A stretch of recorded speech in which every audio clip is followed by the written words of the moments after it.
Hello everyone and welcome to Hill Street.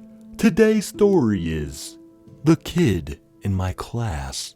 If you end up enjoying this story, please leave a like. And if you enjoy hearing stories from me, please subscribe and become a resident of Hill Street and let me know how I'm doing in the comments.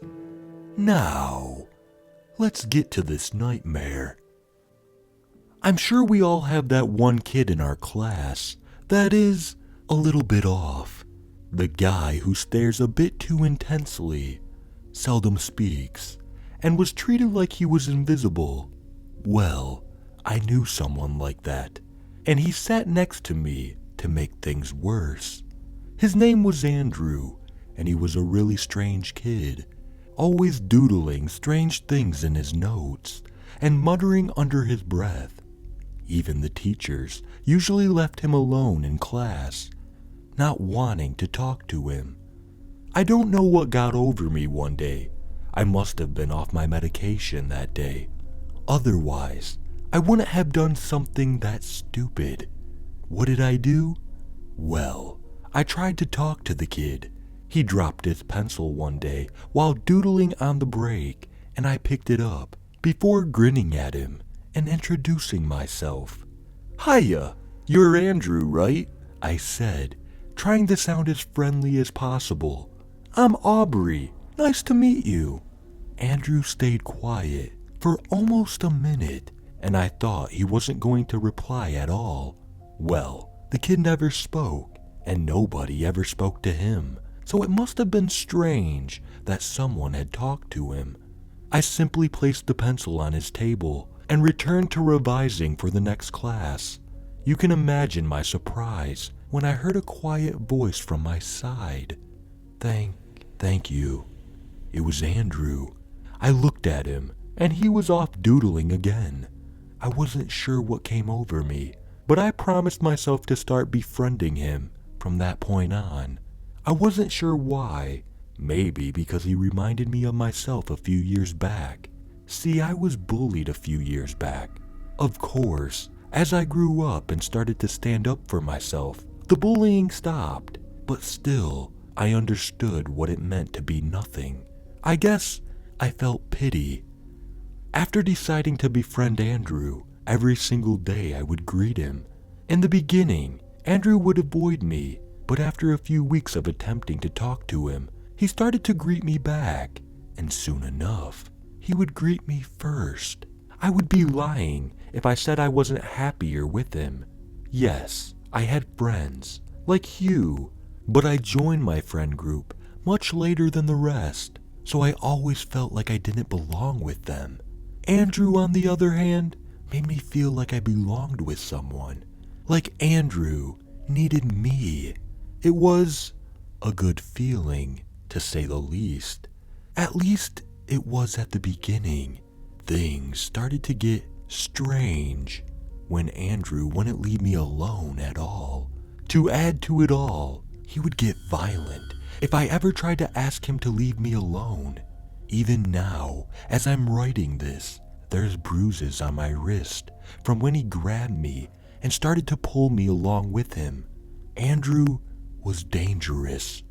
I wasn't sure why I didn't notice that before.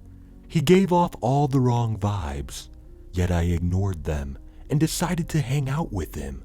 I guess the feeling of loneliness brought me closer to him. So why didn't I listen to my mind when it was telling me to leave Andrew, report him for the bruises he would give me?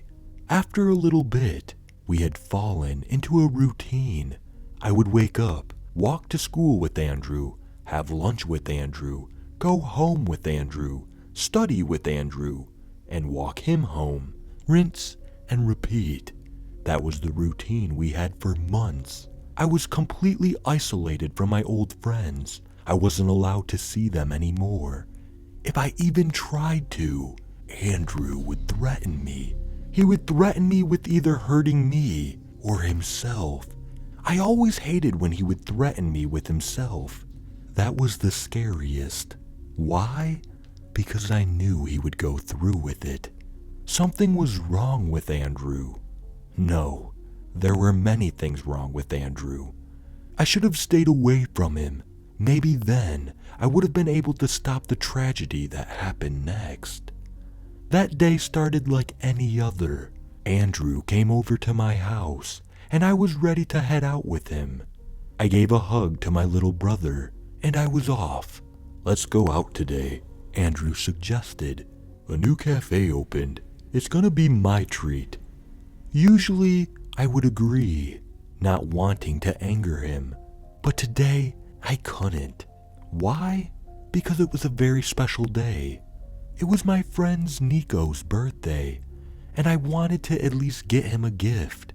It was going to be easy, I said to myself. I was going to give an excuse, buy a gift, give Nico the gift, and then return to Andrew. The guy would be none the wiser. How wrong was I? "Sorry, I'm sort of busy for an hour or two today, but after that, we totes can go to the cafe," I said, trying to hide my cheery tone. I was happy about the plan I made. I thought I would be able to succeed with it. What?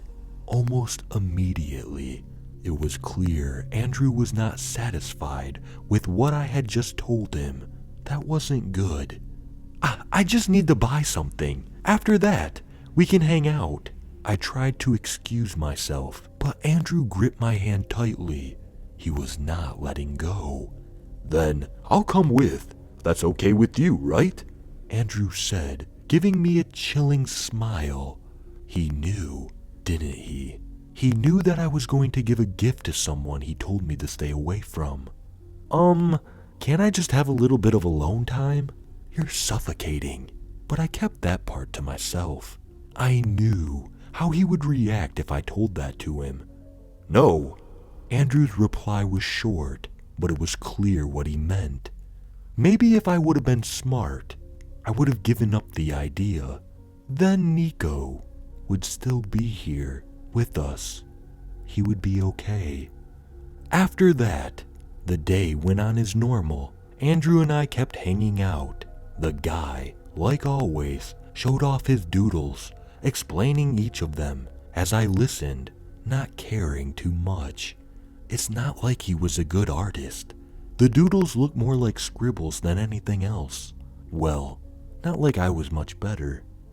School came to an end, and Andrew headed off to the bathroom, telling me to stay still and wait for him. I didn't.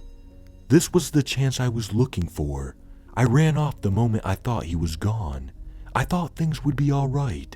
I mean, sure, I would get a yelling from Andrew after I would return, but that was all right. That was completely fine, right? I got the gift I wanted and arrived back at school. Nico had after-class activities.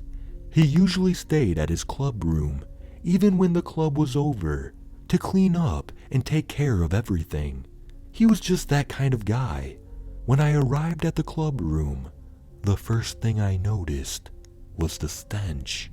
The horrid stench that came from the room. The second thing I noticed was the wet sound coming from the room, like something or someone was stabbing a juicy fruit over and over again. I guess my mind already knew what had happened, as I had my phone in my hand, ready to dial 911. I was always a paranoid individual like that. Slowly opening the door, I was horrified by the sight before me. There, on the ground, laid the headless body of Nico. On the table was the head of Nico. Andrew stood over it, stabbing it over and over again, muttering something under his breath. So quiet, it was inaudible, even now that I was in the room. I wanted to yell, to scream, to run, but I couldn't. I was just blank. I guess at the moment my brain couldn't process what was going on. I just stared. I stared and stared and stared before a small laugh escaped from my lips as I fell to the ground, holding myself tightly, digging my nails into my arms. I don't remember what happened next. I guess I was overwhelmed and blacked out. Currently, I'm sitting at the police station. I'm using my laptop to write this story. I needed to write this down so I would be able to calm down. From what I heard, a student had already called the police before I had arrived. The policeman found me on the ground, just quietly laughing to myself as I continued to dig my nails in my arms. Andrew was nowhere to be found. All I know is that Nico died because of me, and I'm afraid. Andrew is still out there. I'm lucky that after questioning me and lack of evidence, I'm currently not a suspect. But God, I'm so scared. I don't want to end up like Nico. I don't know what to do. Should I run? Should I hide? What could I even do to survive this? I need help and advice as fast as possible.